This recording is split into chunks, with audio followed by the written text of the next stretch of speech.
Okay. నేనైతే design కుడుతున్నాను చెప్పిన కదా!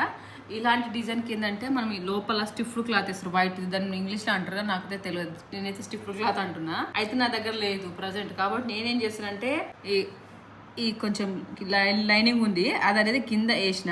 దాని మిక్కలి ఇది ఏసిన. అర్జెంట్ లేనప్పుడు ఇట్లా మీరు కూడా వేసుకుంటే సరిపోతుంది. మళ్ళీ జరగకుండా ఏంటంటే అదేంటిది కుట్టేసుకోవాలి ఒకటి. కుట్టేసుకొని ఇట్లా పిన్స్ పెట్టుకోవాలి. ఫస్ట్ ఏంటంటే దీనికి అటాచ్మెంట్ చేసుకున్న తర్వాత మన ఇది డిజైన్ కట్ చేసుకుంది మళ్ళీ ఇంకోసారి అటాచ్ చేసుకోవాలి. ఈడొక్క లైన్ ఉంది, ఈడొక్క లైన్ ఉంది. ఇప్పుడు మళ్ళీ దిమికలు మెల్లగా కుట్టేసుకుంటూ వచ్చాను నేను. ఇక టూ జరగదు, ఇది జరగదు, కిందిది ఇది జరగదు. ఇది కట్ చేసుకొని ఇట్లా రిటర్న్ వేసుకుంటే ఇది మధ్యలో పోతుంది. నేను చెప్పింది అర్థమైంది లేదు కానీ రిటర్న్ వేసినప్పుడు చూపిస్తాను.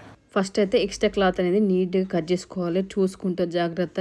ఏమైనా తేడా అయిందంటే మొత్తం బ్లౌజ్ మొత్తం కరవ్ అవుతుంది. నీట్గా కట్ చేసుకున్న తర్వాత కచ్చకాలు పెట్టుకోవాలి మొత్తము, ఎందుకంటే ఇట్లా ముడతలు రాకుండా నీట్గా ఉంటుంది. తర్వాత అయితే మనం రెండు అయితే కుట్లు వేసుకున్నాం కదా, ఆ కుట్లు అనేది ఇప్పేసుకొని పిన్ కూడా తీసేసుకొని బ్యాక్ సైడ్ ఎక్స్ట్రా క్లాత్ వేసిన చూడు అది నీట్గా కట్ చేసుకోండి. ఆ డిజైన్ ఎట్లుంది అట్లా. ఇప్పుడు మన మెయిన్ పార్ట్ లైనింగ్ అనేది ఇట్లా ఫోల్డింగ్ చేయరి. ఇక్కడ మనకు నీట్గా చేతితో రాకపోతే ఏంటంటే స్క్రూ డ్రైవర్ ఉంటుంది కదా, దాన్ని పెట్టి ఇట్లా మనం పైన కనగానే ఈజీగా వచ్చేస్తుంది.